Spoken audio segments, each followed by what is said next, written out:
కూటమి ప్రభుత్వం అధికారంలోకి వచ్చి 11 నెలలు అవుతోంది కదా! పరిపాలన ఎలా అనిపిస్తుందండి? పాత ప్రభుత్వం మీద చాలా బాగుంది. చాలా బాగుంది. అంటే ఆ ప్రభుత్వం మీద కంపేర్ చేసి బాగుందని చెప్పి అంటున్నారు. అప్పుడేం బాగలేదంటారు?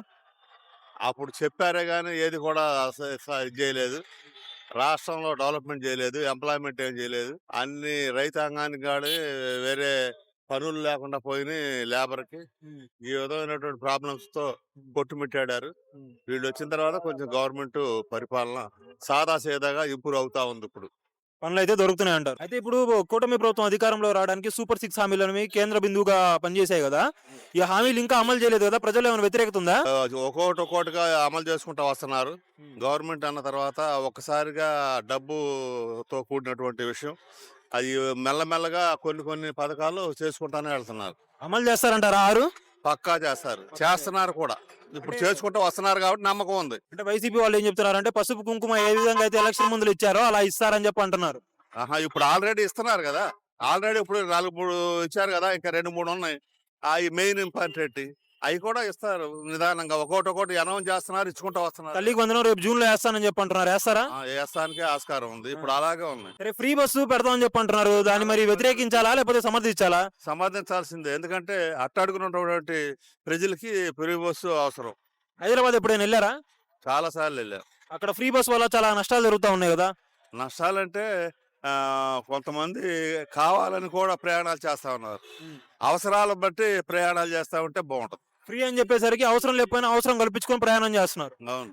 దానివల్ల నష్టమే కదా మరి. దానివల్ల నష్టమే. యాక్చువల్‌గా అసలు పెట్టింది ప్రజల కోసం, ప్రజాసేవ కోసం. హ్మ్. ఆ ప్రజలు తన సొంత అవసరాలకి ఎళ్ళాలి తప్ప, వేరే అక్కడ టీ తాగొద్దాం లేదా ఇంకో చోటకెళ్ళి ఇది చేసొద్దాం అనే దానికోసం వెళ్తే అది దానికి డీజిలు, పెట్రోలు ఇయన్నీ కూడా ఇబ్బంది అవుతా ఉంటాయి బస్సులకి. సరే ఆటో వాళ్ళేమైనా వాళ్ళ ఉపాధి కోల్పోయే అవకాశాలు ఉన్నాయా ఫ్రీ బస్సులు పెడితే? ఎక్కడ పెడితే ఫ్రీ బస్సు పెడితే ఆటో వాళ్ళు వాళ్ళ యొక్క ఉపాధి కోల్పోతారు కదా! వాళ్ళకున్నాయి. ఇప్పుడు ప్రజలు పెరుగుతున్న జనాభా ప్రకారం వాళ్ళకి వచ్చేటటువంటి ఆదాయం వాళ్ళకి వస్తా ఉంది. వస్తదంట. హ్మ్. సరే జగన్మోహన్ రెడ్డి గారు ఏం చెప్తున్నారంటే 29లో నేనే అధికారంలోకి వస్తాను. నేను వచ్చిన తర్వాత సినిమా మామూలుగా ఉండదంటున్నారు. ఏది మరి అలా ఉండిద్దా పరిస్థితి? ఆ విధంగా బెదిరిస్తా ఉంటే ప్రజలు ఎవరు నమ్మరు. ప్రజలు నువ్వు ఎంతసేపు మంచి మాటలతో చెప్పుకొని ప్రజలకి ఏ కష్టాలు జరుగుతున్నాయి, ఏ నష్టాలు జరుగుతున్నాయి అని చేసుకుంటూ వెళ్తే తప్ప విడిగా ఏదో ప్రజల్ని భయభ్రాంతులు చేద్దామని ఆలోచన చేస్తే పక్కాగా అద అది అది జరగని పని. అంటే ఇంతకుముందు లోకేష్ గారు కూడా రెడ్ బుక్ అని చెప్పి అన్నారు కదా! అప్పుడు మరి జనాలు ఓట్లేసారు కదా! మరి ఈయనకు కూడా ఎయరా మరి? రెడ్ బుక్ అంటే అది వాస్తవంగా జరిగినాయి ప్రాక్టికల్‌గా. ఆ! జరిగినాయి కళ్ళ ముందు చూశారు కాబట్టే గవర్నమెంట్‌లో వాళ్ళు చేయాల్సిన పని చేశారు. అయితే జగన్ అసలు 11 సీట్లు పడిపోవడానికి ప్రధాన కారణం ఏందంటారు? ప్రధాన కారణం ఏముంది? అన్నీ కూడా విపరీతమైనటువంటి దోపిడీ విధానాలే కారణం. గవర్నమెంట్ ఎప్పుడు కూడా ఆ రాష్ట్రం డెవలప్‌మెంట్ అవ్వాలి. ఆ రాష్ట్రంలో డెవలప్‌మెంట్ అన్‌ఎంప్లాయ్‌మెంట్ తగ్గాలి. ఆహ్, బా బాగా ఉద్యోగాలు రావాలి యువతకి గాని, చదువుకున్న పిల్లలకి గాని. అటువంటి పరిశ్రమలు తేవాలి. తర్వాత వచ్చేసి రైతాంగానికి అన్ని విధాలా ఆదుకోవాలి.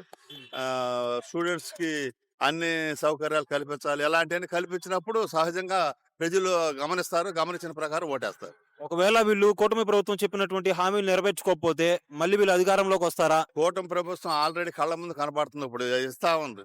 కొన్ని ఇవి సమస్యలు సాల్వ్ చేసుకుంటా వస్తుంది. హ్మ్. ఆ విధంగా సమస్య సాల్వ్ చేస్తే పక్కా కూటమి గెలవబోతుంది. హ్మ్. అంతే. పవన్ కళ్యాణ్ గారి పరిస్థితి ఏంటి? ఫస్ట్ సారి ఇప్పుడు ఆయన పవర్‌లోకి వచ్చారు కదా! ఎలా చేస్తున్నారు ఆయన?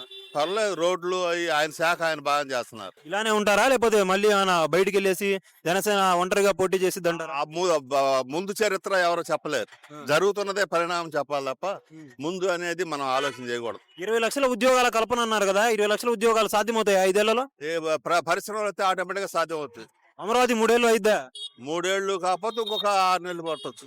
6 నెలలే. 3 సంవత్సరాల 6 నెలలు పట్టొచ్చు. అంతే 3 ఆ! ఏళ్ళు అయిపోయిద్దంటారు. అయిపోవచ్చు.